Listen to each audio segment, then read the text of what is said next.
tropical island of Abaco in the Bahamas, an R&B songbird was gathering visuals to represent the music she had created. In the midst of the warm weather, sunny beaches, and clear waters, a tiny aircraft would arrive to whisk this beautiful woman away, to an unfortunate and unnecessary demise.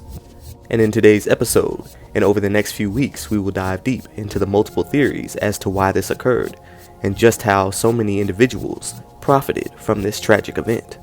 But before we get into that, I've got a few disclaimers I gotta drop in advance and give y'all the backstory before we proceed. As many of you know, 10 months ago I dropped my documentary on Aaliyah and the 8 passengers on board the ill-fated aircraft that went down on August 25th, 2001. After my analysis into the investigation got a bit too deep, I planned ahead a part 2 called Conspiracies, Premonitions, and Otherworldly Intentions, set to premiere on May 15th, 2023. However, as I've stated previously, YouTube banned my video worldwide for allegedly violating community guidelines. They wanted me to edit out many sections of the documentary, specifically the portions pertaining to 9/11, Beyonce, and Jay-Z. And after several attempts to re-upload, my channel was hit with a week's ban from uploading the video, so I decided to forego the project at that time. Months went by, and while I created more documentaries, my followers never let me forget the demand for part 2, and so I put together a revised edition, set to be released on Aaliyah's birthday this year. But by now, my other videos were being re-uploaded onto other sites like TikTok, where creators were putting AI-generated voices over my work. Sources had listed Tesh as Dino's fiancé. It's unclear if they were truly engaged, though some fans feel that Dino wasn't never gonna marry her, due to his depression and feeling that his death was imminent. Online sources had listed Tesh as Dino's fiancé. It's unclear if they were truly engaged, though some fans feel that Dino wasn't never gonna marry her, due to his depression and feeling that his death was imminent. This led to my account being demonetized, as YouTube didn't know who was the originator. I had to file an appeal video, showcasing how I create my scripts, how I record. I then use the same microphone that I'm using right now to record myself narrating these stories. There are no AIs, no third parties, no second parties, just me, myself, and the mic. And how I edit just to prove I'm legit. However, I remembered all of the other stories on Aaliyah that were wiped off the internet. So in my efforts to tread lighter waters and avoid legal ramifications, I've decided to split this documentary into several parts that will be spread throughout the channel over the coming weeks. I've also rephrased some of the wording, as these next episodes will consist mostly of theories and premonitions. But kicking off today's episode, we're going to return to the scene of the crime. Now in part 1, I mentioned how Aaliyah's plane was the last flight to take off that night, so many of the airport crew and staff had already went home. And when the plane went down, the few who watched it take off would grab fire extinguishers and rush to the scene on foot, slogging through knee-high water due to the swampy area. But what I didn't tell you was that upon discovery of the bodies, the search and rescue were only able to identify the passengers by handwritten cards that each of them had filled out before the flight. However, some of the names written down didn't exactly match the identification of every victim found, and none of the victims' body weights were documented, as they were never weighed in the first place. Once Derek Lee and Fatima made their way out to the crash site, they were able to confirm the actual identities, but the investigators had trouble with the spelling, so when initial reports released the names of the victims to the media outlets, Aaliyah's name was purposely misspelled, which led many publications to assume this odd spelling was actually her government name, and that Aaliyah was just her stage name. The ID card found on the pilot was listed as El Morado for reasons that aren't entirely clear. But with no one on ground who knew the man's real identity, it would be released to outlets as such, causing other pilots with that name to come out and dispel rumors that they were deceased. And it wouldn't be until about 3 or 4 days later that the pilot would be officially identified as Luis Antonio Morales Blanes. His father did interviews for a few Spanish-speaking outlets, detailing the lengthy identification process and trying his best to avenge his son's reputation. But false identities aside, the issue of weight and the type of luggage is what's even more puzzling.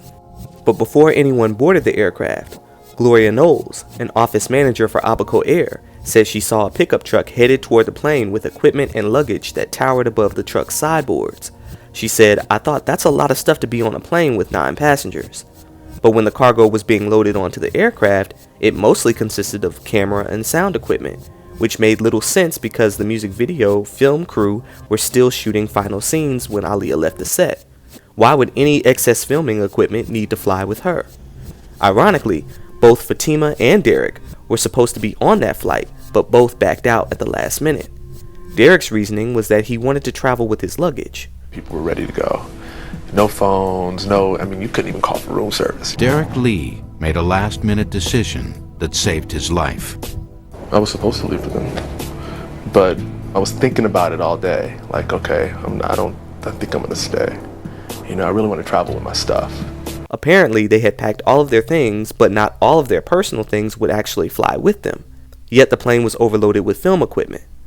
Now, most reports stated that the baggage and the heaviest passengers were placed to the back of the plane, but in an article from New York Daily News dated August 28th, a government source revealed that though the heaviest people sat to the back, the baggage itself was just strewn around the cabin, though it's unknown if this was deliberate or due to the force of the crash itself. Apparently, even Scott Gallen, Aaliyah's bodyguard who initially survived the impact, kept telling people that he felt there was too much stuff on the plane, and that it ditched and fell completely out of the sky. According to WFOR-TV, Channel 4, who interviewed his ambulance drivers. He had provided further details, but those details were never made public. Now, I want to point out that though Scotty at that point had mild burns on his arms, a laceration to his mouth, and a twisted ankle, he was still conscious, alert, and communicating. Andrew Kelly was flying Scotty up to Nassau to receive treatment. He said Scotty was conscious when he was on the ground. He kept asking for water. He looked like he was going to make it. I told him that all I had was red or green Gatorade. Which one you want? And he asked for the green Gatorade, but the nurse wouldn't let him have it. But during the flight, he said that Scott was given water by the nurse, but then collapsed shortly thereafter. A medical team could not resuscitate him, and he died just 10 minutes into the flight. My question: why such an emphasis on making sure excess filming equipment made it onto a small flight with the superstar Aaliyah? A flight with a sketchy pilot who was on substances and unlicensed for the type of aircraft he was flying, whose real identity was in question and just so happened to be on his first flight assignment. The answer? We may never truly know, but in this series we're going to explore every lead, starting with the internet's prime suspect, Barry Hankerson. Now, Barry is Aaliyah's uncle and owner of her record label, Blackground Records. But to truly understand the story, we gotta start from the beginning. In 1979, the same year Aaliyah was born, Barry Hankerson was in the middle of a heated divorce with his wife of 5 years, the legendary singer Gladys Knight. He had been accused of beating, strangling, and threatening Gladys throughout their marriage, allegations which he denied. Gladys would go on record saying that she had a gambling problem and that things came to a head when her 2-year-old son had been kidnapped, and that she spent heaping amounts of money trying to find him. But in the Indianapolis Recorder from March of 1979, it was revealed that the man in question who kidnapped her son was his father, Barry Hankerson. They had a custody agreement, but Barry would defy the court ruling and would keep the child. According to news reports, it was alleged that he told Gladys that the only way she would get her child back would be after he himself was killed. However, 4 days later, he voluntarily returned the child to the office of Gladys's attorney in the Detroit area. He refused, however, to tell the attorney where he and the boy had spent the last 4 days. He would only say that they had spent time getting to know each other. Fast forward to 1993, and Barry by this point had his foot in the music industry by managing famed singer R. Kelly and being an executive producer on his albums. But he was also trying to break his 14-year-old niece Aaliyah into the music industry, and would decide to create his own record label, Blackground Enterprises, around Aaliyah as his primary artist. And using his connection with the singer R. Kelly, he obtained a contract with Jive to distribute the release of Aaliyah's debut album, Age Ain't Nothing But a Number.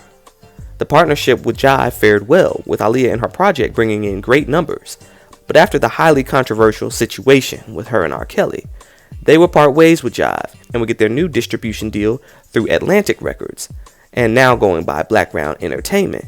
There, she would enlist Timbaland and Missy for most of the production on her second album, One in a Million. After mega success and rave reviews, Timbaland was in high demand as not only a producer, but also as an artist too, and would snag his own deal with Blackground Records. And wherever Tim went, Magoo followed, so Tim signed a second deal with Magoo. As a matter of fact, Aaliyah would recruit many members from her Super Friends crew to come and be affiliated with Blackground. Barry would manage both Genuine and Static Major before eventually signing him too. And in my last documentary, I mentioned how Genuine discovered Tank and made him a background singer and took him on the 1997 Budweiser Fest, which featured Aaliyah. And she heard Tank sing and was like, yo, I want him on my set list as well. And after singing for both artists, Tank would also snag a deal with Blackground, and rightfully so. Aaliyah had essentially become a talent scout for Barry. Now, after the success of the single Are You That Somebody in '98, which earned Aaliyah her first Grammy Award nomination, she would sign a brand new 6-album deal with Blackground. And you can pause this if you want to read the stipulations, although on the surface, it did seem pretty lucrative. Aaliyah would record a full body of music slated for a 1999 release, but she would take an intermission to pursue acting, and after their distribution deal with Atlantic expired, they would sign with Virgin Records for an estimated $15 million and drop the highly successful Romeo Must Die soundtrack through what was now being called Blackground Records to coincide with her first movie release. I mean, it was smart all around. But then a full year would pass, and Aaliyah's absence in the form of a full album had significantly slowed down her momentum in the music marketplace. Back then, 3 singles in 3 years with no album in 5 years only got you but so far. And in these charts that were run by Music Forecasting in April of 2001, it was noted that her familiarity rating was average, meaning most consumers knew of her and had seen her film with Jet Li, but many new audiences were still in the dark about her artistry and music talent. And it was strongly recommended that Virgin release new Aaliyah music ASAP, primarily targeting the young African American audiences before branching out for crossover success. The lead single, We Need a Resolution, was supposed to mark a triumphant return, with an eclectic sound not heard from her previous work. Its almost otherworldly tune was well received. However, there was little promotion outside of the music video and her appearances to premiere the single. Therefore, it didn't perform as well as the label had hoped it would, only peaking at number 59 on the Hot 100 and number 15 on the R&B charts. A promo ad for Aaliyah's upcoming album revealed that she had live performance offers from Jay Leno, Regis and Kelly, and even Saturday Night Live. But there would be no live performances for We Need a Resolution for reasons unknown. Around this time, many of the artists who affiliated themselves with Blackground were starting to distance themselves from Barry after having enough of his shady ways, citing lack of royalties, unpaid pension, and other unfortunate circumstances as a reason for their departure. Genuine was one of those artists, and Missy as well. Timbaland and Magoo were at odds with the label because their album Indecent Proposal had been completed in early 2000, but Blackground refused to release it, and it had been shelved for over a year now, and ultimately wouldn't be released until November of 2001. Unfortunately, tensions with Barry meant tensions with Aaliyah, as up to this point she had stood behind her uncle 100%, but it's widely believed by fans and people who knew her that she was getting offers to leave Blackground and fully sign on with Virgin and or other record companies, and that she had considered doing so. But with no agreements or deals in writing, we can't conclusively take this as fact, but it is alleged. But when Aaliyah's self-titled album finally dropped in July of 2001, it would debut at number 2 with strong first week sales, but she still battled with her label over the many decisions being made for the next singles, More Than a Woman and Rock the Boat. Also, Aaliyah was emerging as a full-on entertainer. After completing 2 films and beginning to star in the Matrix sequels 2 and 3, along with being set to star in Sparkle, You Got Served, among other films, Aaliyah was starting to outgrow her previous status as just another R&B hitmaker, though she always kept it humble and was always about her family. She started making big boss moves. Among the many things she had lined up, she and her friend Kadada also had put in to trademark their new Dolly Pop fashion line, which was consisting of not only clothing, but also a cosmetic line and jewelry were also in the works. She was also very giving, donating to various charities, and donated $20,000 to a local charity while she was in the Bahamas. Barry at this point only had but so much control over the moves she was making and the direction her career was taking. So if she was planning to walk, after the completion of this new era, Barry would stand to lose everything, as she was her label's principal artist and greatest asset according to court documents, yet was only a 10% owner of Blackground. So with everything riding on the welfare of Aaliyah's success, why wouldn't Blackground, and Virgin for that matter, be just as diligent in ensuring the safe transportation for the label's primary asset?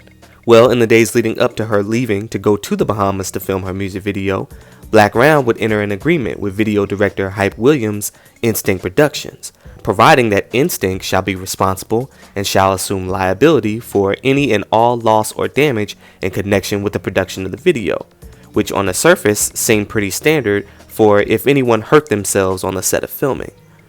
Wait, watch your head. Watch your head. I got you. But beyond business, this is your niece, for crying out loud. You should only want the best transportation for her to get from A to B, period. But many fans theorized that family didn't mean a damn thing when it came to money. Y'all saw my story on the Troutmans when it was still on YouTube. How Roger Troutman from Zapp and Roger wanted to fire his brother, who was his longtime manager, and how his brother then shot him before turning the weapon on himself. All for the love of money. And they were buried together. Damn shame. Well, with this agreement between Black Round and Hype Williams, it didn't matter if Aaliyah arrived safely or not, because Black Round wouldn't be held liable, but was sure to be compensated.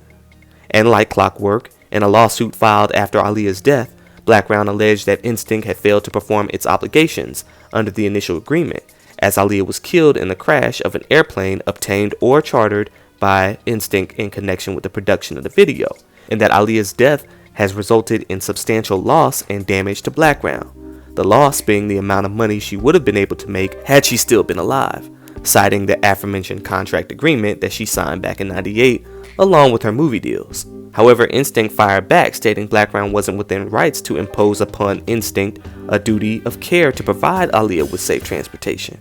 And after 2 years of back and forth in the courts, the case was ultimately thrown out. The courts pointed out that Aaliyah's parents have already been compensated for the damages resulting from her death from Instinct, as her mother and father had already filed a lawsuit against Instinct and settled out of court. The judge found that permitting Black Round's claim would expose Instinct to the risk of paying the same damages a second time.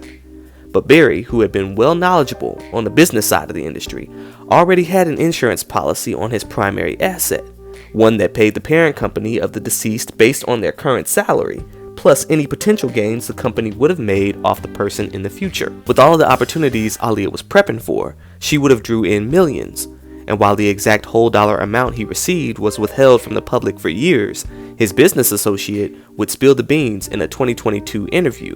So I was with him on the negotiations, you know what I'm saying? And Aaliyah is his niece, so he got a settlement for $90 million for her death. Was that just for his rights or whatever he owned? What she would have been able to make if she hadn't have died. He got $90 million, he wouldn't have stayed at the L'Hermitage Hotel, we ate good. in deep mourning, right?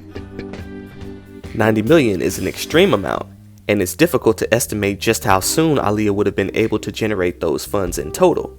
It would have taken some years for sure, and many people believe that Barry wouldn't have seen that kind of money had she been alive and decided to bounce. But in death, the possibilities remain infinite, so the payout was rather quick. Aaliyah's stage production manager had even went on an infamous rant years ago about those close to Aaliyah setting her up in the days before her demise. And Mike Williams, who rented that bullshit ass, they put her on the fucking property. I did every single live show that a man did the last 14 months of her life. And I didn't do her business. If I was there, I funded the niggas on a few days before. They killed her. And that's what I've been saying. They killed her. They were all over the place. Queen Latifah, Jay-Z, all them motherfuckers. It's still said to be an accident. If it proves not to be, then the wrath of God will deal with it if it isn't. The Aaliyah album had dropped to number 19 the week just before her death, but following her death, it would skyrocket to number 1, becoming Black Round's first album to go number 1, and went gold in 6 countries and platinum in 4 countries, going double platinum in the States and triple platinum in South Africa. And it earned Aaliyah 3 more Grammy nominations. After the fallout with Virgin Records behind the accident, Black Round would go on to get another distribution deal, this time with Universal, and would release Aaliyah's I Care For You package, which included the posthumous smash single, Miss You, which just so happened to peak higher and sell even more than all of the singles from her third album. Barry stayed paid, and with this new deal, He would use his position as the grieving uncle of Aaliyah's legacy to entice others to sign with Blackground.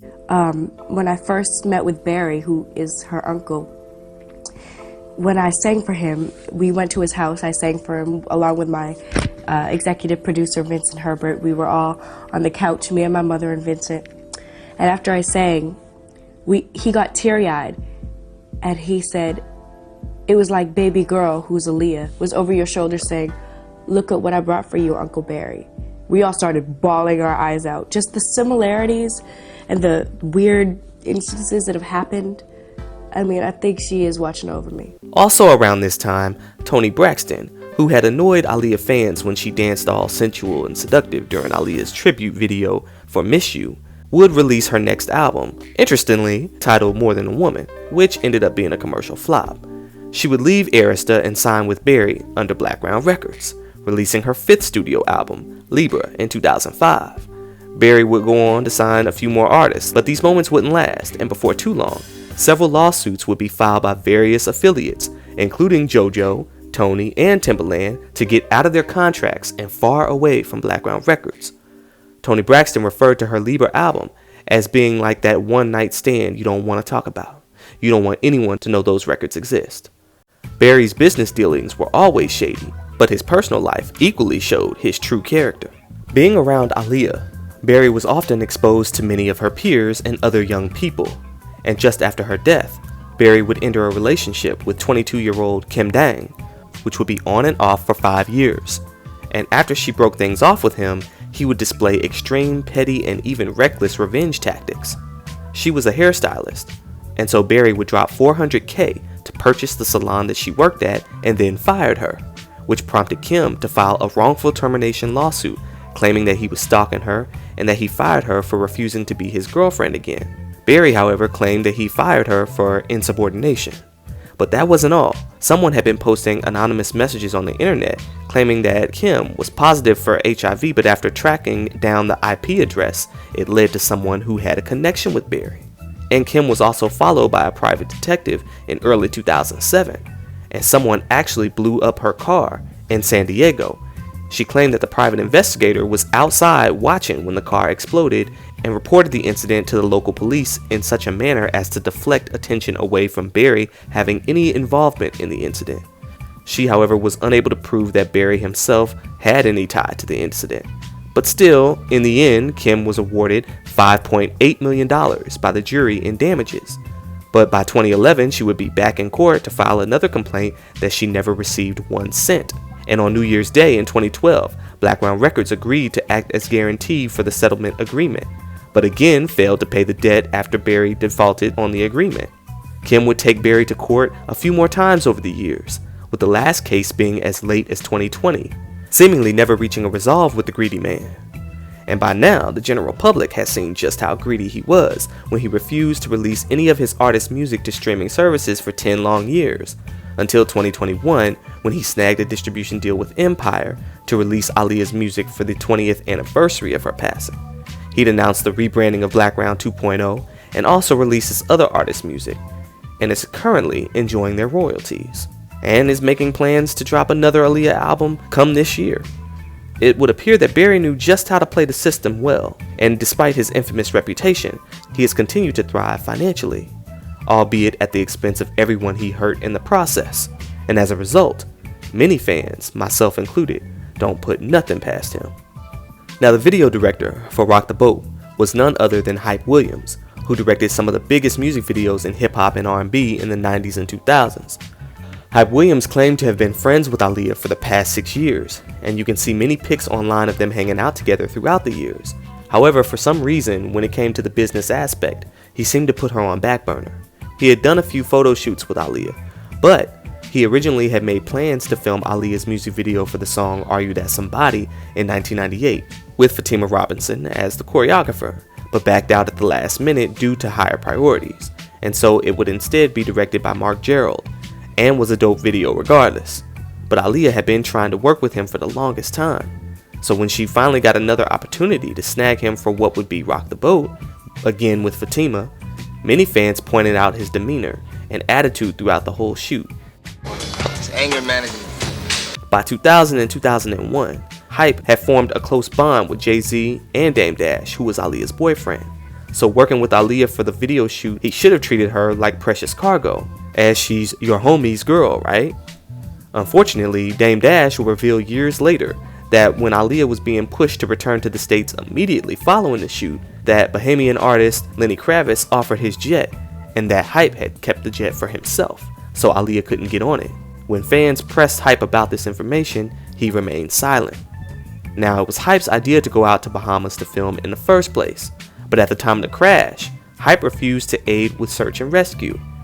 He would speak to MTV News 4 days later, saying that as a performer, she was one of the best I've ever seen do what she does. Those 4 days were very beautiful for everyone. We all worked together as a family. The last day, Saturday, August 25th, was one of the best I've had in this business. Everyone felt part of something special, part of her song. He had said that he had hoped the music video was still getting put out, adding that it's a very special project. Everyone put their heart and soul into the work, as we always do, with the intent that the world would enjoy it. I know there's a lot of pain involved, but that's all the more reason that people would appreciate what we've done as a group. He would close his statement with, Aaliyah was a very happy person. She had nothing but love to give others, and she selflessly shared much of who she was. I would say that if her fans really wanted to honor her memory, they should also honor the memories of her friends who also died on this flight. He said know that she loved them and would want everyone to know we're all the same, everybody. This is a loss for the world, not just for the world of music or film. This tragedy goes beyond that. The video and behind the scenes would premiere in October of 2001, becoming BET's highest rated episode of their Access Granted series, and fulfilling Hype's wishes. But that was it. Hype said nothing else about it and acknowledged no other part of the accident. On his Instagram, he'll post a throwback image of Aaliyah saying RIP, but that's it. Now, it has been noted that Hype was the last to work with Left Eye as well. I'm Left Eye, and this is my video. It's called The Block Party, and it was produced by Salam Remy. And it's a great song, and it's a great video, and the video was shot by Hype Williams, directed by The Hype and I, EYE, and I hope you like it. Where is Hype? As a matter of fact, he shot her first solo music video, which was also the last video that she would ever appear in, called The Block Party, in July of 2001, right before Aaliyah's last video in August of 2001. Hype had also tagged along with Left Eye to Honduras, which would be her final resting place. That time, however, it was to do a series of photo shoots for a book she was writing called Open, a collection of writings detailing her life-altering experiences on her spiritual journey in the Usha village. He's been teasing releasing the full project for some time now. No word on when and if he has the license to do so. But here you have two R&B superstars who died exactly 8 months apart in foreign countries, and Hype Williams was once in these areas with them and capturing their last music visuals. It's just eerie all around. Now, many people have this idea that Hype packed up and left the industry after this, never to be heard from, but that couldn't be further from the truth. He went on to shoot music videos for many artists like Beyonce, Ashanti, Jay-Z, Kanye West, and even Kim Kardashian music video for the song Jam, Turn It Up. In 2006, Hype was honored by MTV with its Michael Jackson Video Vanguard Award, presented in honor of his achievements as a filmmaker. His accolades overall are numerous, and he's still making music videos. Nothing bad happened to his career. Aaliyah's Rock the Boat and subsequent death was but a mere footnote in his story. After everything went down, many celebrities expressed grievances not only over the loss of Aaliyah, but more specifically, the manner in which she died. Come as a shock, it's a pretty hard one to swallow, especially the way that she went, because there's so many ways that you can die, you know, and that's a pretty tragic way to go, you know, that wow. I never got over that, how hard it was on me, how I couldn't fly, how I couldn't listen to it. I could not watch any of them videos. I didn't watch Rock the Boat. Then I didn't want to see nothing that was musical after that woman died like she did. And honestly, I lost a piece of myself then. But one artist who took her death particularly hard was Mary J. Blige. She had been around Aaliyah a few times and was in 2 music videos with her. Freedom from the 1995 Black Panther soundtrack and Biggie's One More Chance video that same year. But when Aaliyah died, Mary couldn't contain her frustration and went on 106 to express her feelings. You know what to say. I just know that was a murder. You know what I'm saying? That was a spiritual murder, whether people know it or not. Because God don't kill people. You know what I'm saying? Whether people know it or not. And I could go deep, but a lot of people I would have to really bring proof. You know what I'm saying? For what I learned. And she just was cut down in the prime of her life. And it's so unfair. And it wasn't time. You know what I'm saying? It wasn't, I believe it wasn't her time to go, because from what I know, it ain't supposed to go down like that. And just simple obedience, like, you know, your gut always won you. That your gut never lies to you. And something like luggage and clothes and jewelry and all this madness that we worship is called false idols. We need to really look at the bigger picture right now. And look at how honey could be here right now. Mary would reveal in her song, MJB, the MVP, that she could hardly sleep after learning the details of Aaliyah's death, and how she thought about it every day, and it made her change her ways. She also told Oprah in 2006, "My life was her life. She was surrounded by people who weren't telling her the real deal. We weren't close friends, but I talked with her a couple of times. I very well could have been the woman on that plane." She elaborated to The Guardian, saying, "It was just that when I saw her die, that's when I discovered the fact that I'm next. I don't know how or when, but I'm next. I don't know what kind of freak accident they're going to put me in, or what kind of OD they're going to sort out, but at the end of the day, I knew I was next. I just thought, I'm scared." A lot of people were just dependent on the fact, you know, she, Mary, won't be around long. There will be another girl who looked like me, or dressed like me, or sounded like me, and there will be another one, year after year after year. It was like, wow, they really expect for me to be dead. I think the music business in general, all the record companies were going, we need a Mary J. Blige. In their mind, they already thought that I was dead. It would have been like killing off old stock. I do know that in this business, it's like being in the projects again. Only now we have all the stuff. You got all this money, but you're still living right next door to the person who robbed your house. It's the same thing. Maybe she went allowing somebody else to come up and take her place, you know, because she had it so good for so long and she was so fortunate that maybe she wanted, maybe God saw it as some passing on for another opportunity for somebody else to come up. So hopefully things will work out and something positive will come from all this and you move on. Now, I can't say that anyone directly caused the death of Aaliyah outside of Luis Morales, and perhaps Gilbert Chacon. We can go ahead and throw him in there too. However, it's clear that many people in this situation profited off of her demise. And in part 3, we're going to get into the many theories surrounding all the female R&B singers who benefited from the void Aaliyah left behind. And we're just going to go down the row, one by one, bam, bam, bam, and talk about their correlation to Aaliyah as well. So don't go nowhere, as part 3, Theories, premieres next on Justified by Jury. Y'all know how to hit that like, and y'all know how to hit that subscribe. Now go ahead and hit that notification bell, because I see YouTube don't be telling y'all when I upload otherwise. So click it and stay tuned. Alright, y'all.